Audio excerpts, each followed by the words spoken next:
yang dimodifikasi gitu. Ada alatnya. Dulu saya tuh piknik ke Atsirik ya namanya, yang di Tawangmangu, tahu nggak? Ya itu. Karena saya orang farmasi, saya udah tahu ya, oh ini prinsipnya gini gitu kan. Gak ngebleng amat. Tapi pas lihat, oh ini alat bisa ya dari panci biasa tuh juga bisa dimodif gitu.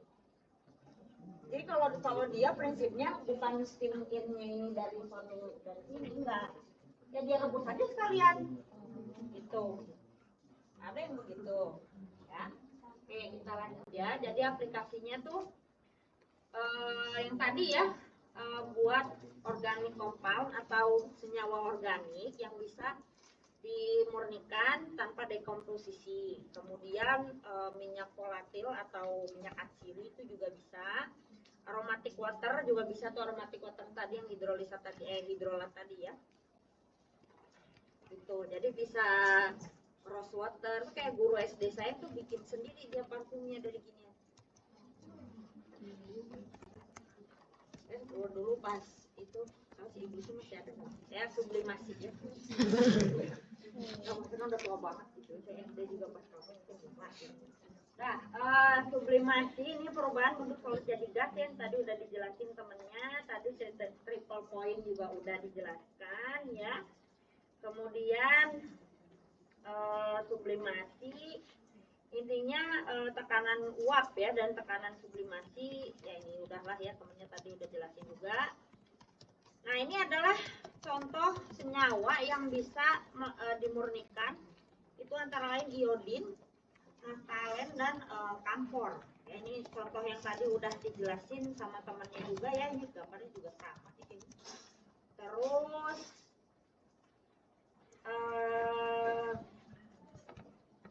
ini ada yang namanya freeze drying ya.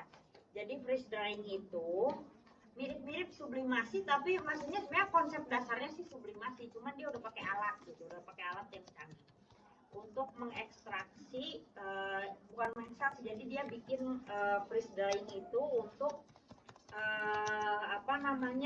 mengekstrak senyawa yang memang tidak bisa dipanaskan ya.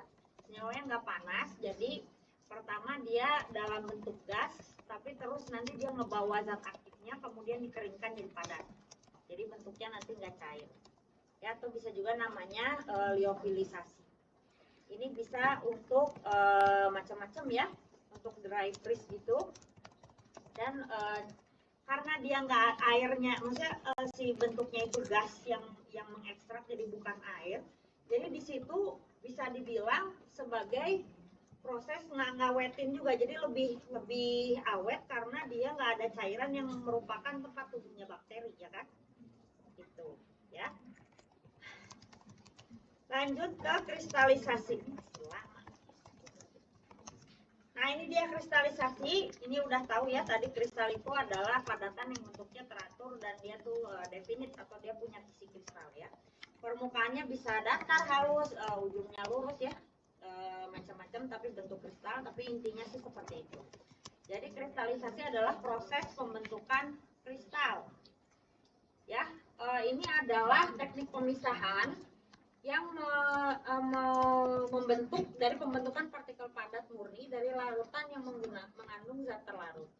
Salah satu zatnya itu menguap ya, jadi ini contoh yang kedua. Contoh yang tadi kan terkait suhu. Nah, yang ini adalah contohnya gini.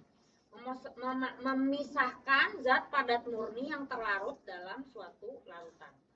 Jadi pertama, si yang mau direkristalisasi itu dia larut dulu.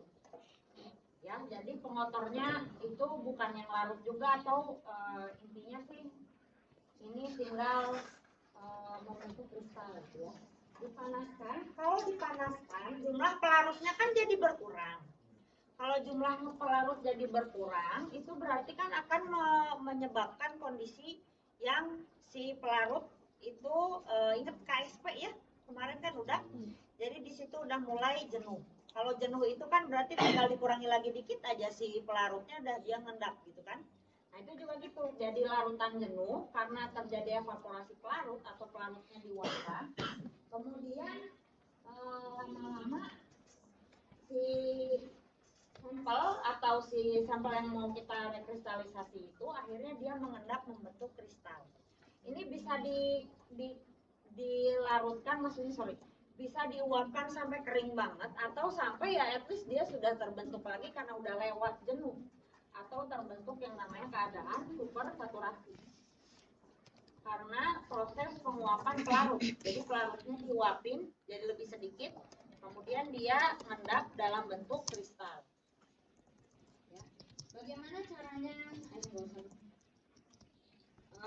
Nah ini contoh. Nah ada lagi yang tadi punya contoh dari temennya yang menggunakan proses pemanasan dan pendinginan. Jadi si asam benzoat dia itu punya pelarutan yang tinggi atau dia larut dalam pelarut panas, air panas, tapi dia tidak larut di air dingin, ya makanya bisa dilakukan teknik yang tadi kata temannya tadi. Ya, ini contohnya adalah asam benzoat yang terkontaminasi kan, jadi kok kalau asam benzoat murni itu dia warnanya putih, tapi ini ceritanya terkontaminasi nggak tahu apa, kotor gitu kan. Jadi pertama biasanya sih disaring dulu ya, jadi zat-zat yang tidak larutnya itu disaring, jadi kan dia pada nyangkut tuh ya di kertas saring, kemudian yang masih larut ini dipanaskan dulu BTW. Terus setelah dia larut ya, ini yang ini nih. Nah ini kan dia udah larut tuh ceritanya. Baru nanti direkristalisasi dengan cara didinginkan. Nah dia dingin, nanti setelah dingin lama-lama kristal ini persis tadi kayak video tadi ya kan. Terus habis itu dicuci ya. Nah dicuci atau disaring, maaf disaring. Nanti terbentuklah ini tadi. Itu adalah pemotor yang tidak larutnya itu di kertas saring yang pertama tadi filtrasi, kemudian ini adalah pemotor yang larut dalam airnya. Setelah didinginkan dia masih larut gitu kan, sedangkan si asam benzoatnya itu tidak larut dan bisa dipisahkan tadi. Ya, ini adalah salah satu contohnya. Nah ini terkait kristalisasi fraksional juga ada ya teman-teman, jadi bukan hanya destilasi aja.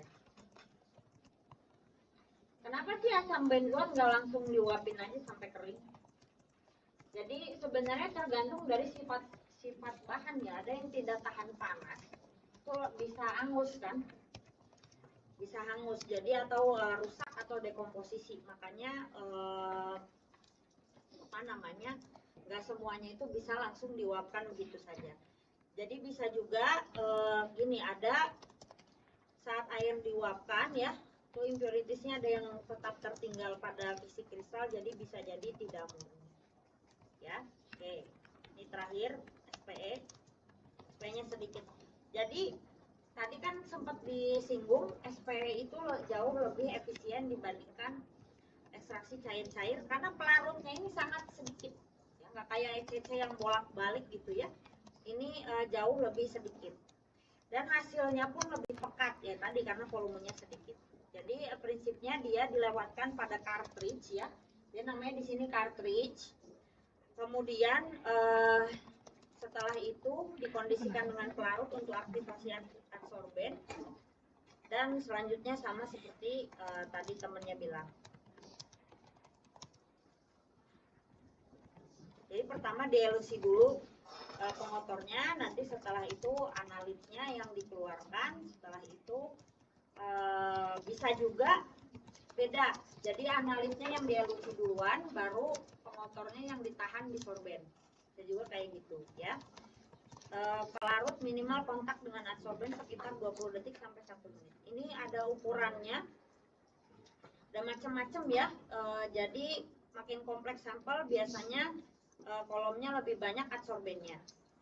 Ini juga yang perlu diatur, salah satunya adalah pH-nya, kemudian komposisi pelarut organik dari larutan sampel juga perlu diatur. Nah, ini adalah jenis-jenis adsorben, kelihatan nggak?